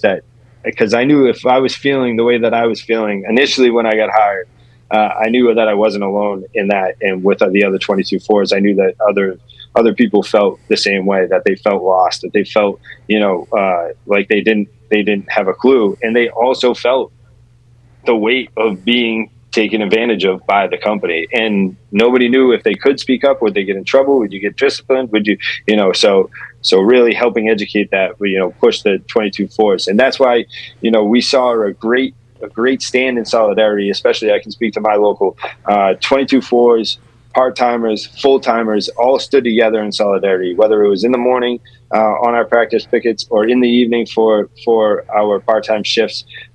We all stood together, full-timers with part-timers, and we really showed the company that this momentum, we are ready for this fight, and we're not going to back down. And if we have to take it to the street, we will. And I think, as all the other panelists have said, across the country, that solidarity rang true. And, the local media coverage and the local political support that we had, the local community support that we had was absolutely exceptional. And I think that really showed the company that we meant business, and we mean business. Like we say, it's not over yet, but, we are very hopeful. And I think that energy that we did create surrounding the UPS contract campaign, we can laterally use that to organize Amazon, because, you know, specifically the North Haven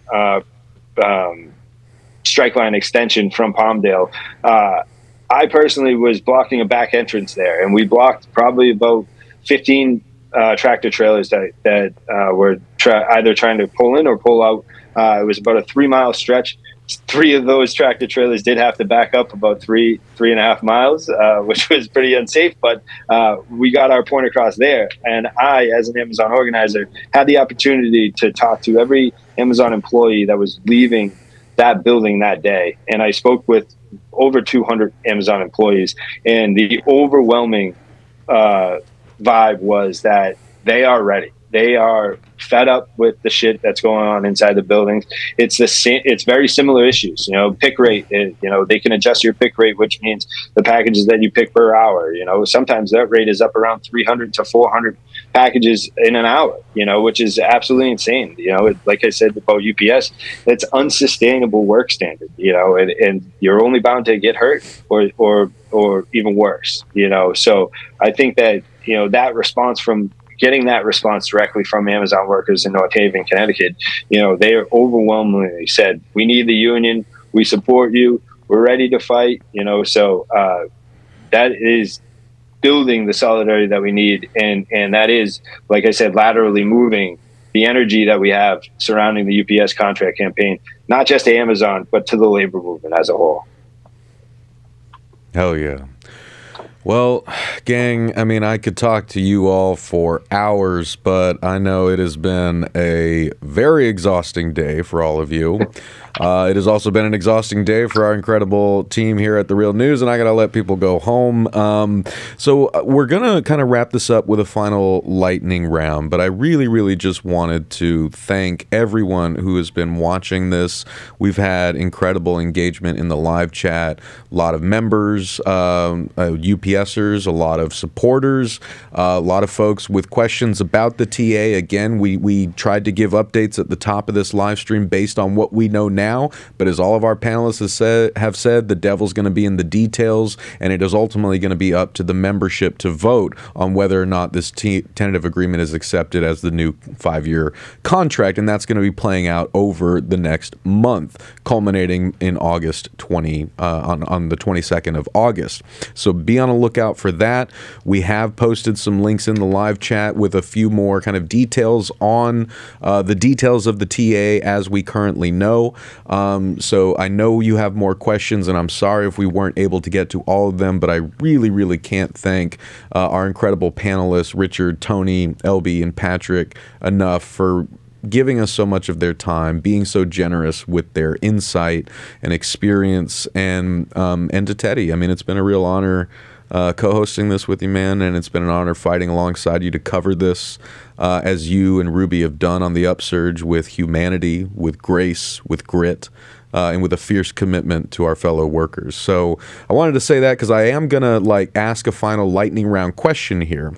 Just a kind of quick last couple minutes, and then we'll round out. But I do want to give Teddy the last word when we're done with that to kind of close us out. So I'm giving you a heads up here. But my final word is just kind of reminding folks of why we keep saying this contract fight between 340,000 Teamster UPSers and United Parcel Service, why this was such and is such a pivotal moment in the labor movement, and, frankly, in the broader class war that we are experiencing right now. I mean, I really want to kind of impress that upon everyone watching and listening. I mean, you guys already know it. If you listen to our work at The Real News, you watch our videos, you read our text reports, you know damn well that, the class war is really, really heating up in this country. It's been building for a long time. I mean, we can go back 40 years, but from the 1980s onwards, working people in this country have been working longer. They've been working harder. We have been more productive. We have been producing more excess profits. But at the same time, organized labor has been under attack. Union density has been in a nosedive decline to the point where we are barely hovering above 10% in this country, 6% in the private sector, which is abysmal, right? But we are not dead yet, right? I mean, people will always fight back, and it's a shame that it has to get so bad for more people to fight so hard. But I think that is what we are seeing. We are seeing the fight back. And this is one part of the larger fight back. Because what other choice do we have? Right? Because we're talking about companies that through the pandemic, through the tax cuts before that, and the tax cuts before that, right? They have just been robbing us blind. All of that money, all of that excess productivity, all the work that we are doing is enriching them, while working people's wages have largely stagnated for the past 45 years. We haven't moved. The cost of living keeps going up. The planet is warming, right? Fewer companies own more of everything, right? And these are the same people who want to kill our unions and get us to all be like sort of gig work slaves, like in their little, economy, right? And so like, what is it going to take to fight back against that? We are seeing that happen right now. We're seeing it with the WGA strike. We're seeing it with the contract fight here with the Teamsters, but also the organizing that's happening at Amazon. We're seeing it not just here in the U.S., but across the world, right? There are worker mobilizations happening in France, in Latin America, in South Korea, right? Like we are part of a broader movement of working people fighting to save our future from being destroyed by these corporate vampires who will destroy it if they don't meet any opposition. We know that much, right? And so I say all that to frame this final lightning round question, because I feel like with the immensity of all that we are facing and with all the energy that is built up throughout the course of this contract fight, I understand people's sentiments when they feel like if there's not a strike, it's a waste, right? Or it's a failure, right? If we don't strike, then like, where's all that energy going to go? I want to ask in a final lightning round comment, if everyone could just take a minute of like, whether you're talking to your fellow Teamsters, your fellow UPSers, or folks who are just watching and support, fellow workers who are not in a union, where does that energy go? Where do we take this from here? So let's go with Tony. We'll do the order we did before. Tony, Alby, Richard, Patrick, and I'll toss it to my man to round us out. Well, man, I wish I could take a good 15, 20 minutes to talk about this one because this is huge, but I'm going to make it quick for respect to everybody else. And again, thank you guys so much for having us. This has been huge. Both you, Teddy, and Max, thank you. We appreciate you guys. I would just say this. We're at war. There's no ifs, ands, or buts about it. The working class is at war. And if we're going to win, if we're going to get that density back that you spoke, Max, if we're going to fight for everything we deserve and fight to get back the things we've lost, like you mentioned, over the last 40 years, because that's what it's been. It's been losing for 40 years. Then we're going to have to build an army of organizers, and we're going to have to win it all back piece by piece. We're going to have to build a serious army of organizers, people that are out there talking to members, talking to workers, whether it be union workers, non-union workers, everybody talking to one another, trying to build, educating one another. We talk about transparency. You mentioned 97 to 2023. Well, I could tell you many contracts over that span of time that I've been a Teamster, there wasn't much transparency. There wasn't much communication. I didn't know what was going on half the time. I have to say this one, even though people were talking about NDAs and all this kind of stuff, I still felt like I was getting good information on a weekly basis, whether it be through the app that they created for us to look at, where you can look up information. So transparency is key. Making sure we're transparent and continue to communicate. But at the end of the day, if we're going to win this war, we got to build an army of organizers. We got to make sure that they're not just, and it's also government, right? We got to make sure that government is putting out proper legislation that's out there to help workers, not against us. We got to strengthen the NLRB. We got to make sure that they're staffed properly. We got to make sure we get labor-friendly politicians in office that are going to make a difference for us. And at the end of the day, it's about workers. We have the power. You mentioned about why this was so important. Why was this such a monumental moment in history? When you talk about 6% of the GDP, you can cripple the economy. The logistics industry is the chokehold. You said chokehold. It is the chokehold of capital. Nothing comes and goes without not just UPS workers, but workers in logistics exchanging, driving goods, bringing goods back, without the trucks. I mean, let's face it, if people stop driving trucks, would there be food at the supermarkets? Would you be getting packages that you need, your essential items? No, nothing. You'd be getting nothing. So let's start putting an emphasis on how important workers are in this country, especially workers that put their lives on the line during this pandemic. It's just... Sorry about that. My dog started feeling the energy also. You get him, Simba. So yeah, I mean, I'll make it quick. I just want to say, if we're going to win, we got to build this army of organizers. We are at war, and we got to continue to build off these monumental moments, just like this one here. Whether we have to strike or whether we don't strike, the point is it took workers together to get what we're getting out of this now, which in my 29 years is more than I've ever seen. So yeah, we got to keep building off of this, working off of it, continue to raise organizers. COVID babies like Patrick, COVID babies got to step up. Everybody's got to step up. Part-timers, let's all get together. All these organizations, all these other organizations that have been helping us, bringing community in. You know, we got to make the world better for us. We got to make the world better for our children and for our children's children. We got to continue to fight for that next generation, always thinking of that next generation, so that they don't have to endure the things that we had to endure. And we're going to keep fighting for it. And one last thing I'd like to say, because Alby touched on UPS putting out all this propaganda with, ooh, the workers are getting this and blah, blah, blah. Yeah, that's nice, but they don't give anything, you know, they don't do it with a heart. They're not saying, here, take this. No, we fought for everything you see in those commercials. Anybody that has a job that's enjoying vacation time, sick days, whatever it is you're getting, there was a union who fought for that. And whether you have a union or not, the only reason they have it is because unions already fought for it. So all we got to do is make sure we continue to fight for everything, every inch, everything we got to do. We got to fight for it. We just got to keep fighting. And I'll leave it at that. Hell yeah. And Richard, I know you got to hop off in a second, so I'm going to let you cut the line. So your final thoughts on that note. So thanks again for just having this forum. This is awesome.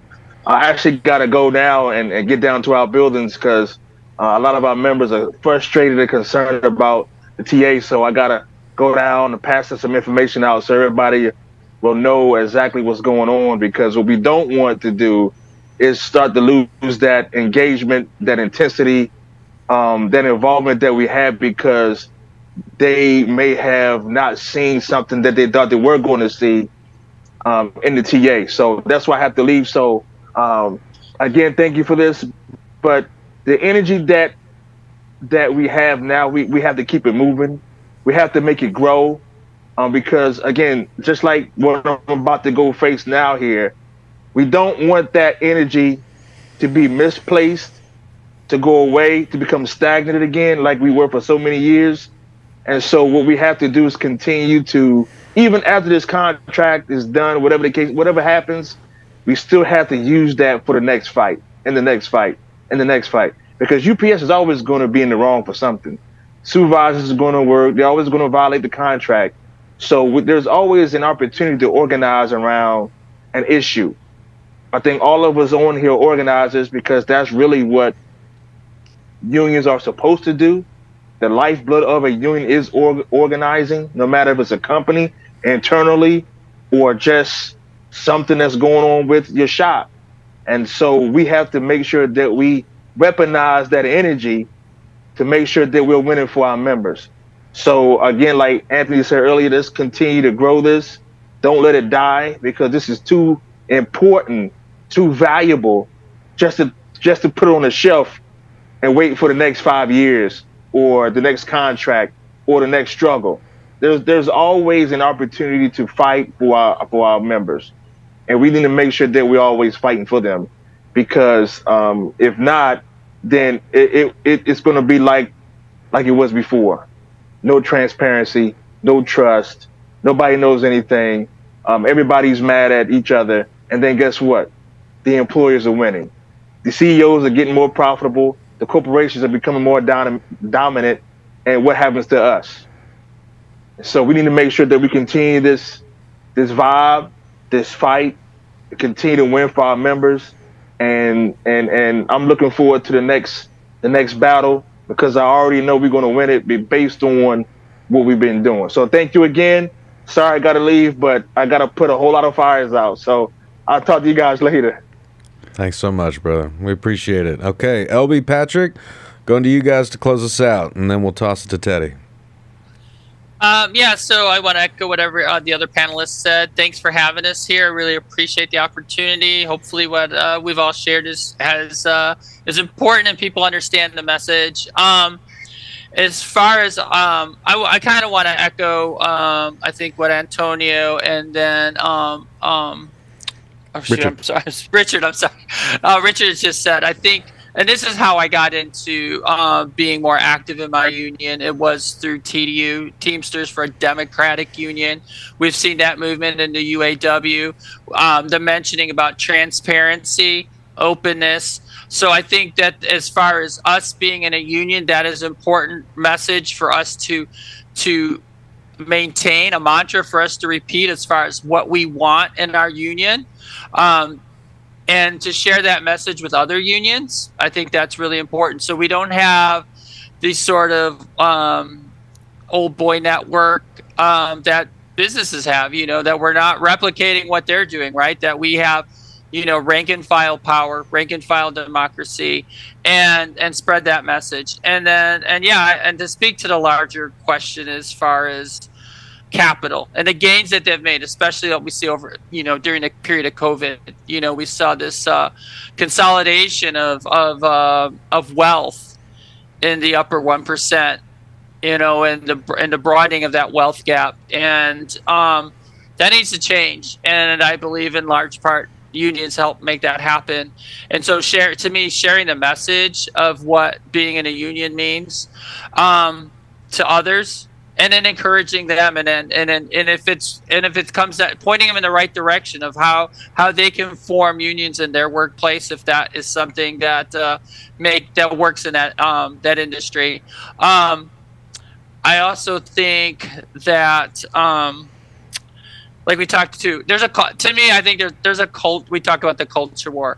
I mean, the culture war is also based upon class, right? And is also based upon wealth. That culture war is really appealing to, in my mind, a move towards fascism, right-wing politics, and unions have historically been left. It's about labor, right? When the workers have control of their workplace, right? That is kind of fundamentally what that means, and that is antithesis to their message, and what they're trying to do, in my opinion, is along with workers' rights, there's also other rights that they're trying to limit. And so that it's through unions that we're empowered, that as we saw, like in the Teamsters, right? That color line vanished. We saw women being, receiving equal, well, I should say at least equal wages, right? So when we fight for a contract, there's that gender line's not in there, right? We know what each other makes based upon how long we've been there. So it equalizes people and it helps lift them all up. And that other side, I think, capital and the forces that are in that space, they don't want those types of things to exist, but unions and organized labor can make those things happen. We can see people uplifted, marginalized communities uplifted, their rights protected. So to me, that's kind of what I see going on. I'm getting a little bit in the weeds, but I think overall, to me, that's the power of unions and the changes that need to make, and then that culture war also too is about educating, right? We need to. You don't learn about unions in school, right? Unless you grew up in a union family or near a union town. You don't really understand that, and that's another thing. We need to be able to go into schools, or however we talk about future committees like in unions, to help educate younger folks and the younger people coming into unions what they mean and the power and the history of unions. And I think that's important, because we're not going to win the battle if we're not reaching younger people and engaging in that broader message. So and that's all I got. And like I said, thank you, I appreciate it. Thanks, Patrick.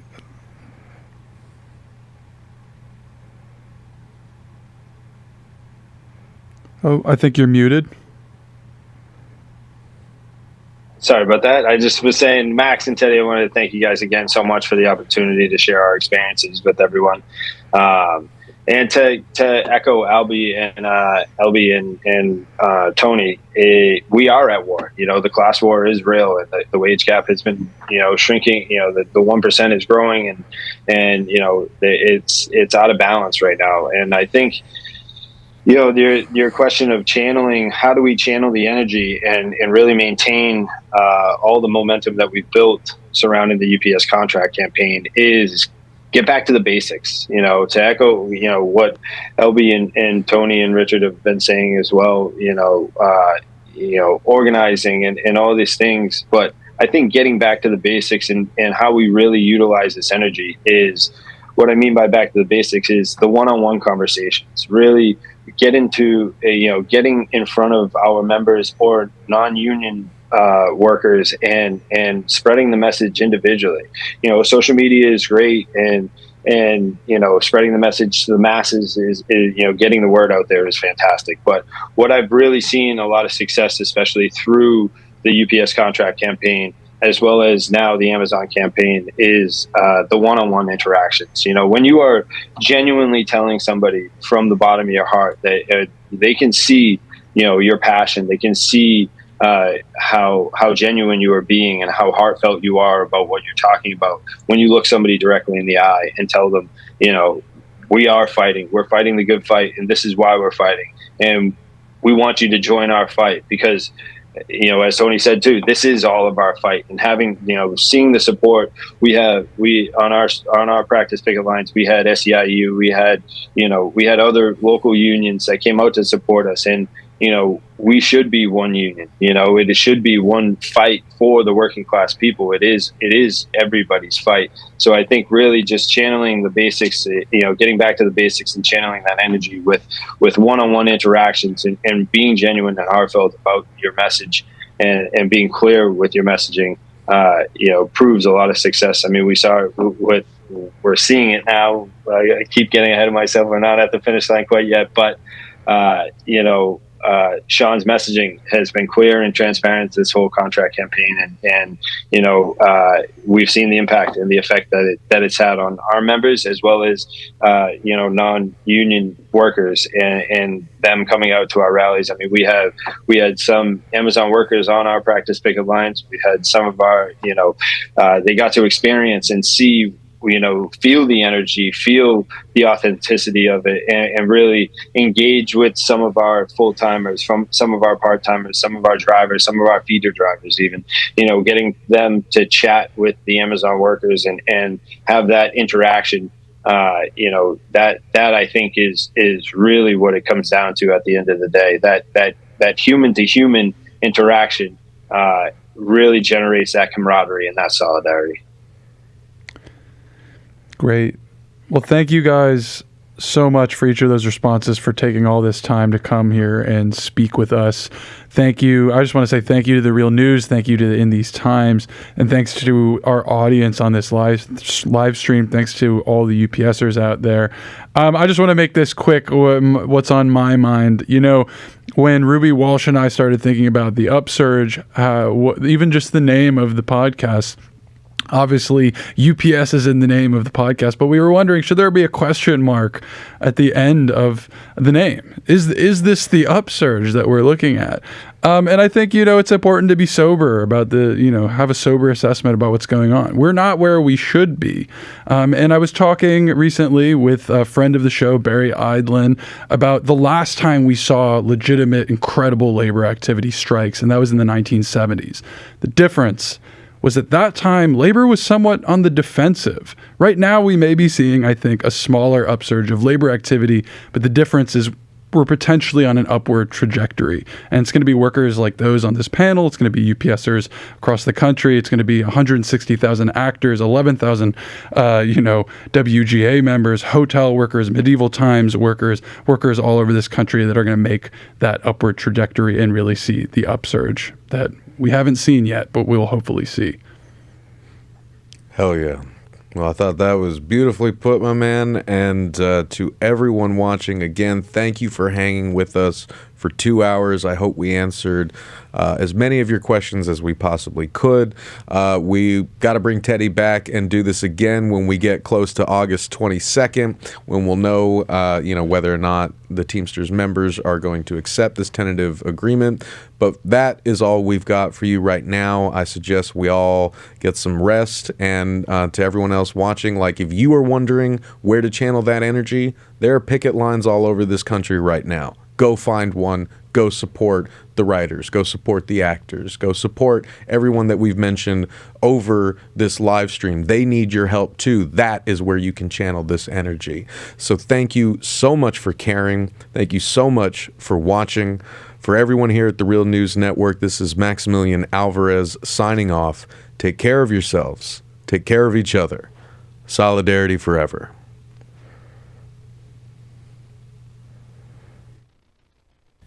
Thank you so much for watching the Real News Network, where we lift up the voices, stories, and struggles that you care about most. And we need your help to keep doing this work. So please, tap your screen now, subscribe, and donate to the Real News Network. Solidarity.